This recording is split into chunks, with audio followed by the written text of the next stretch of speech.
This is 7 National News, and in your top story, the UAE President, His Highness Sheikh Khalifa bin Zayed Al Nahyan, received a telephone call from President Michel Souleyman of Lebanon. According to Emirates news agency WAM, the two parties discussed bilateral relations between the two countries and ways to enhance them. Meanwhile, His Highness Sheikh Nahyan bin Mubarak Al Nahyan, the Minister of Higher Education and Scientific Research, received Yuriko Koike, the member of Japan's House of Representatives and chairwoman of the UAE-Japan Parliamentary Friendship Association. Topics such as the advancement of higher education in the UAE and Japan, the role of parliaments in promoting stability and security through dialogue, as well as matters of common interest to both countries were discussed at the meeting. 2 Salik gates will be open in Dubai from the 15th of April to ease congestion in the Emirate. According to a statement made by His Excellency Mater Al Taya, the chairman of the board and executive director of the Roads and Transport Authority. According to a local daily, 1 gate will be installed near the Al Mamza Bridge on the Al Ittihad Road and the other at both the entrance and exit of the airport tunnel on Beirut Road on the Al Tawar side. For the Al Mamza Bridge, Salik gates will be placed on both sides, but motorists will only be charged once if they cross both gates. Motorists will have to pay 4 dirhams each time they drive through the Salik gates, and about 1,500 vehicles are expected to be diverted from Al Ittihad and Beirut roads to the Sheikh Mohammed bin Zayed Road and the Bypass Road. Additionally, the Al Khalij Al Arabi Road, also known as the Arabian Gulf Road, will be closed to traffic in both directions for 2 hours tomorrow, from 10 a.m. to 12 p.m. The temporary closure will be off the back of the opening of the International Defence Exhibition and Conference that is scheduled to take place at the Abu Dhabi National Exhibition Centre from the 17th to the 21st of February. The horsemeat scandal that has gripped Europe is not a threat here in the UAE, according to the local authorities. According to Emirates news agency WAM, the Abu Dhabi Food Control Authority says that no horsemeat is present in any of the foods at any wholesalers or vendors in the Emirate. Mohammed Al-Rayasa, a spokesperson for the authority, said a comprehensive survey, which is conducted when receiving alerts from WHO's International Food Safety Authorities network, confirmed that there are no meat products that violate the standards in the Emirates. A local daily added that all the companies found with horse meat are not imported to the UAE and that the UAE food authorities used advanced technology to prevent contamination, specifically with pork items.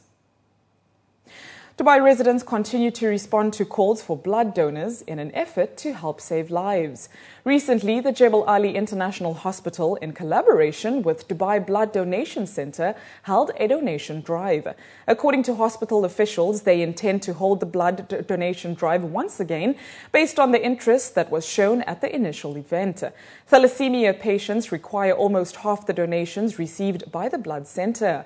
Currently, there are over 400 thalassaemic patients registered at Al Wasl Hospital who require more than 30 transfusions a year.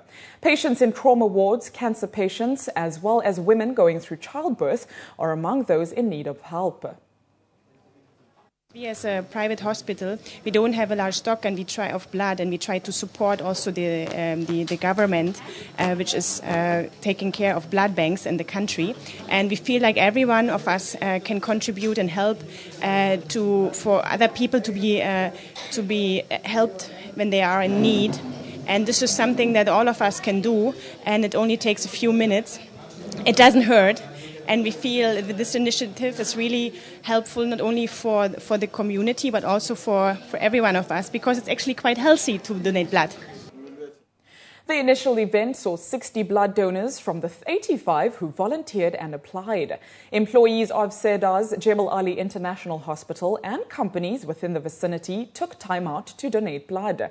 According to the team, a pint of blood could save up to 3 lives. I encourage every health person to donate blood because I believe a lot of people, they do need blood. And sometimes, when it is not available and the patient really needs it, it means a lot. Actually, it is life-saving. That's saving. That's why I encourage people to donate whenever they are, they're able to. Actually, this is my first time donating blood. So I work here inside the Juvenile Free Zone, Dubai Wire. I just want to donate to, like a Valentine's gift to anybody who can receive my blood. I'm first time I'm donating blood in Dubai because this is good thing, no? So that's why I want to give. That's it. Some people, they need my group. Maybe that time they will not get. So if I will give means, so no, that's why.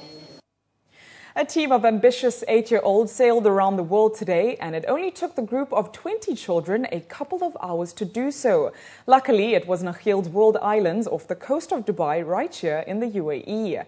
Setting off at 11 a.m. this morning, the young sailors from the Dubai Offshore Sailing Club race squad geared themselves up for an 8-hour journey around the collection of 300 islands, which resemble the shape of a map of the globe. Representatives of the club stated that sailing for the full distance of 27 kilometers is a big expedition, even for a group of experienced adult sailors in large yachts, let alone for children on their own in 2-meter racing dinghies. Parents were at ease as all youth sailors were accompanied by their coaches as well as several safety boats. To complete their trip wasn't their only goal. DOSC representatives stated that it is also in support of the Youth Sailing Fund. Well, the first and the biggest benefit is that the confidence that comes with sailing around the world. Like it's a great pun that they've managed to sail around the world in about six to 7 hours. After that, it's the benefits of the sponsorship that they've brought into the Youth Sailing Fund. That's going to help with equipment, training, coaching. Dubai Offshore Sailing Club is a non-profit organisation, so all of that helps massively towards their end goal of becoming international sailors, and hopefully help with the more development of bringing younger and younger sailors into sailing. Considered to be the nation's most talented up-and-coming sportsmen, the students will use the proceeds towards training, equipment, as well as for transportation to races. Many of our children involved in the youth sailing programme, we believe, as they get older, we'll be seeing them on the international stage. We're very fortunate that we have sunshine all year round, so our kids can be sailing at least 10 out of the 12 months of the year. So what we're looking for is help and support to be able to develop our children, because DOSC is a non-profit making club, that for the children to go out and raise money to develop their youth sailing program is fantastic. And it's so nice for them to be able to want to raise money rather than going and asking their parents to contribute to things. So we've got really special kids at DOSC, and we're very proud of what they've achieved today. And finally, looking at 2 other news now, the 11th edition of the Dubai Jazz Festival opened its doors on Thursday night, the 14th of February, coinciding with Valentine's Day. The event proved that there was more than just love to celebrate. In association with Dubai Calendar, the theme this year is Rocking the City. Event organizers Chill Out Productions stated that since its inception in 2003, the show has become more than just a jazz event, but rather an experience of talented world-class performers making their mark in the Emirates. Guests arrived at the Dubai Festival City venue and were treated to opening acts from the Jazz Garden, including Lebanese-Armenian sensation Guy Manoukian, who developed his passion for music at the tender age of 4. Following Manoukian's performance was one of the headliners for the 9-day event, One Republic. The American pop rock band performed in Dubai for the first time and blew fans away with their onstage presence.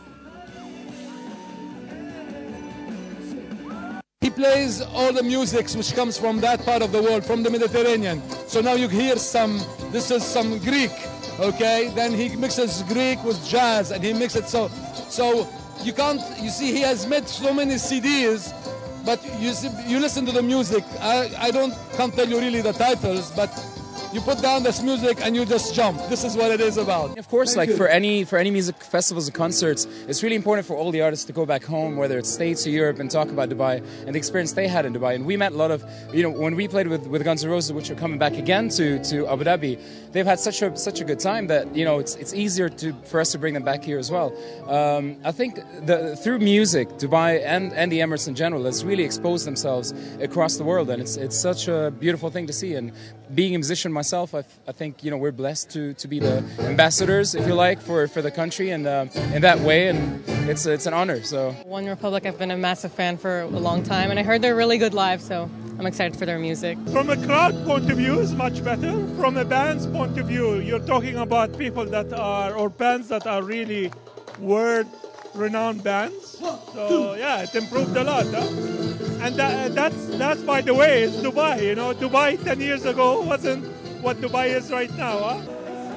Meanwhile, Three Doors Down performed over the weekend too and had fans on their feet singing along to their favorite songs. Today marks the third day of the event, and Paul Brown and Sax Gordon and band are lined up for tonight.